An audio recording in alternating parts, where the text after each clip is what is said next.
Yo everyone, UFC Vegas 109, Dolidze versus Hernandez just wrapped up, and honestly, there's quite a few things to break down about the event. I'm sorry for taking so long with the upload, but I had to rewatch quite a few of the closer fights on the card, and I was also busy with family as well. So many fights went to crazy, weird split decisions, and there were also a lot of crazy performances and finishes on the card. I'm going to be breaking down every single fight on the card for you guys, giving my initial reaction to every single fight on the card, and I also will be sharing my bet results from the card as well. I post bets every single week in my videos titled Larry's Betting Guides, so if you haven't seen them before, feel free to check one out and try to catch the next one as it comes out, guys. I'll go through my prediction and betting guide results for the card first, and then I'll break down each fight from top to bottom, starting with the main event. If you want to skip to any fight breakdown in particular, timestamps are in the description and the comment section below. Now for my prediction results. We did pretty solidly on this card. We went 9-3 on picks overall, with a clean sweep on the prelims as well. I was pretty excited going into the Leroy Duncan win because I was 8-0 on the card at that point, but we ended up going 3-3 on the main card in the end. It's not that bad at all, guys, for me. As for my betting guide results, on screen are all the bets I made in the betting guide before the event, and now I'll highlight in green the bets that cashed and in red the bets that did not hit. And as you can see by the profit table at the bottom, we did quite well on this event. I put a pretty large bet on my confident picks for this card, which did hit, which is always good to see. I also did end up getting paid on the Eryk McConico underdog pick, and we will talk about that fight later on in the video, but overall, pretty happy with the results, guys. I should be posting my UFC 319 predictions and breakdown video sometime in the next couple of days, so look out for that video and the betting guide following it later on next week. Now to move on to my event recap and reaction to the fights, starting with that main event. And guys, I did pick Roman Dolidze as the underdog to defeat Anthony Hernandez in this fight, and you know what? It turned out to be a pretty terrible pick, and I'll cop that on the chin. I didn't expect Anthony Hernandez to look that good early on in this fight, and by the time it ended up hitting the third round, I was really just thinking he was going to finish Roman Dolidze. He was just in the zone in this fight, and something that showed itself in this fight that I sort of overlooked when making my prediction was the speed of Anthony Hernandez. He managed to get a lot off and a lot of effective shots off in general against Roman Dolidze, and his quickness was causing a lot of issues for him. His shots also had a lot more impact behind them than I really thought initially, and he was staggering Roman back many times in this fight, even with just his jab. He was shutting down Roman Dolidze on the ground as well by getting out of any leg entanglements and just taking him down over and over again. It was a very smart game plan. I didn't expect him to engage and disengage with Roman Dolidze so many times throughout this fight, to the point of just wearing him down physically and mentally.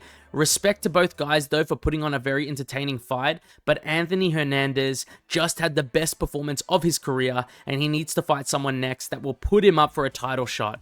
Moving on to the co-main event now, Steve Erceg defeats Ode Osbourne by a very close decision victory, and I called it perfectly actually before this fight took place. I said Ode would cause him trouble early if he left him on the feet. I believe I said Ode might even drop Steve Erceg, and Steve would rally back and win this fight in the second and third rounds once he started slowing down, and that's what happened. I didn't expect the second round to be so close though. I personally edged it towards Steve Erceg watching it live, but I wouldn't have been surprised at a split decision at all in this fight. He did more damage in the second round for me. I believe he landed more strikes in general in that round too, so it felt like he took it a little bit more clearly than someone edging it towards Ode Osbourne. First round was clear Ode Osbourne though, and third round, clear Steve Erceg in my opinion. There were many split decisions on this card, some of which didn't even seem like split decisions to me, which is quite insane, but this one could have actually been a split decision in my mind. I wish he was more urgent trying to get the takedowns early on, because once he got it to the ground, Steve is truly a talented grappler. He had Ode Osbourne in a lot of trouble,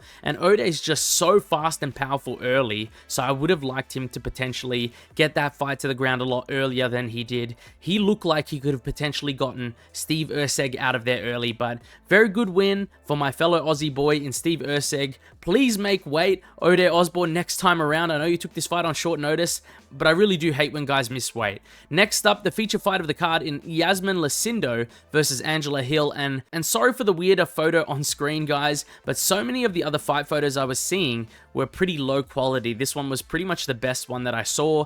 This fight seemed to be another bad underdog pick from me. Iasmin Lucindo was able to put the pace and pressure on Angela Hill in this fight, even on the feet, which was quite surprising for me, and with her grappling just being the cherry on the top to seal this fight being a solid performance from her overall. She really gave a lot of trouble to Angela Hill with her hand speed and combinations here. Very impressive from a 23-year-old WMMA fighter. Next up, we've got Andre Fili versus Christian Rodriguez, and this was a very close fight for me, but I will say that you could really tell that the left hand of Fili was causing a lot of problems for C-Rod throughout this fight. I personally scored the fight for Fili. I gave him the first 2 rounds, and I think I gave C-Rod the 3rd round because it looked like he hit Fili hard at multiple points in that round and potentially had him rocked after a big elbow, if I remember correctly.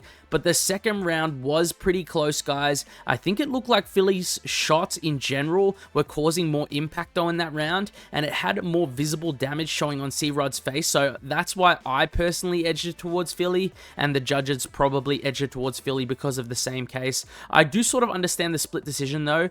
30-27 is a little too much though, in my opinion. I don't know if some of these judges even have eyeballs at this point. There are other fights on this card that were a bit more egregious in terms of the scorecards. We're still yet to talk about the scorecards on Eryk McConico versus Cody Brundage. Like, Jesus Christ, guys. We move on to Gene Matsumoto versus Miles Johns, and this was one that I thought was actually a pretty clear win, in my opinion, for Gene Matsumoto. Watching it live and watching on the replay as well, I thought he didn't do too bad in the first round, but that round was Miles Johns' round for me. Then Gene proceeded to win the second and third rounds by just landing so many strikes with crazy pressure. Those leg and body kicks sounded like absolute missiles in there. Insanely damaging and insanely impactful strikes. You could really feel them through the screen watching the fight. I felt bad for Miles Johns though, because he did give us a great fight and he seemed so devastated after losing the decision, but I do think this was actually the correct call here. Maybe didn't even need to be a split decision in my opinion. Moving on now to the last fight on the main card before I talk about the prelims, Christian Leroy Duncan versus Eryk Anders. And this fight, guys, it went exactly how I said it would. I had Chris Duncan by KO because Anders just looks like an absolute sitting duck on the feet when he's closing the distance. He's got such a wide stance, and you cannot close the distance that way when you're versing Chris Duncan. I did get worried for a second when he secured the takedown, but CLD is pretty decent on the ground as well, and once he got space again, he was just peppering him with shots until he found the finish. And he found the finish with a pretty nasty spinning elbow as well, into finishing him with shots against the cage. He's insanely talented for a fighter. He's got plenty of guys higher up than him that I can see him beating as well. Good stuff from Christian Leroy Duncan. Moving on now to the main card opener on the prelims in Julius Walker versus Rafael Cachoeira. And man, for a minus 650 favorite, Julius Walker was in a lot of trouble in this fight when he was left on the feet with Rafael Cachoeira, or Cerqueira, I can't remember how to pronounce his name. I still think Rafael has the technique and potential to be a good fighter, but man, 3 relatively bad performances in a row from him overall. This was his best one to date, and that's really saying something because he lost quite clearly in this fight. I had Julius Walker winning this fight beforehand, and I thought he would actually get the finish, but I didn't think he would get the KO. I thought he would get the submission instead, and he was close at some points in this fight. I did like how he was trying to constantly transition to find some sort of position to capitalize on to get the submission. That was pretty cool to me, but overall, this was a decent fight, but definitely both guys have a lot of holes in their game. Great grappling from Walker though. Next up is Elijah Smith KOing Kazama, and man, this was brutal, and I called this perfectly again. I called a lot of fights very well on this card. I said Elijah Smith would most likely get the KO inside the first round or inside the first 2 rounds, and if he did get the KO, it would be absolutely brutal, since all of Kazama's losses have been absolutely brutal KOs, and this one might have been the worst one to date. Kazama proceeded to land no strikes in this fight and try to submit Smith off his back for pretty much the whole round. He did manage to eventually lock in the triangle, it seemed, but that just opened him up for the slam KO. And guys, I'll just say this, as much as I don't want to remove anything from the sport, and I think if they did remove slams in general, it would be relatively bad for strikers who get caught in submissions, but man, this shit has got to be the worst possible way to get KO'd because of all the impact that's just going into the back of the head. It's literally, I think, the only legal way in the sport to KO someone to the back of the head, and it's probably the most dangerous way you could possibly do it as well. I'm praying for a safe recovery for Kazama, but Jesus, that was one of the scariest KOs I've seen for a while, especially because of the massive follow-up shots he took while still unconscious. Great win for Elijah Smith though. Moving on to Joselyne Edwards getting the first round flatline KO over Priscila Cachoeira. And I wish it was really in the second round, because then the parlay for 4 fights making it to the second round would have cashed for me. But anyways guys, it was a very impressive performance. She is genuinely, like I said in my predictions and breakdown video, one of the better and more technical female fighters in that division. She is only improving as well. She slept her off the back foot and then followed up with some pretty vicious shots too whilst she was rocked. Fantastic performance from her. Uros also had a first round KO, and man, it looked bad for him early, since in the first 10 seconds I think it was, Urdina just sat him down, and the exchanges that followed up after he got up were just fast-paced. We knew it was going to be a fast-paced fight after that. They pretty much just kept exchanging until Uros sat him down with a massive shot and put him away with ground and pound. I did have Uros by first or second round KO, so I'm very happy that bet cashed as well. And for the next fight, which is Gabriella Fernandes versus Julija Stoliarenko, I'm pretty much just going to skip over this one just because it was a relatively boring fight in my opinion. Julia couldn't get her down at all to the mat, and because of that, she pretty much just lost this fight due to the striking activity of Gabriella Fernandes in those first 2 rounds. That's pretty much it, guys, for that fight. Not much happened besides that in that fight. Moving on now to the last fight and the first fight of the card in Eryk McConico versus Cody Brundage. And this fight was a massive point of contention, and I had to watch it back again just now after the card wrapped up,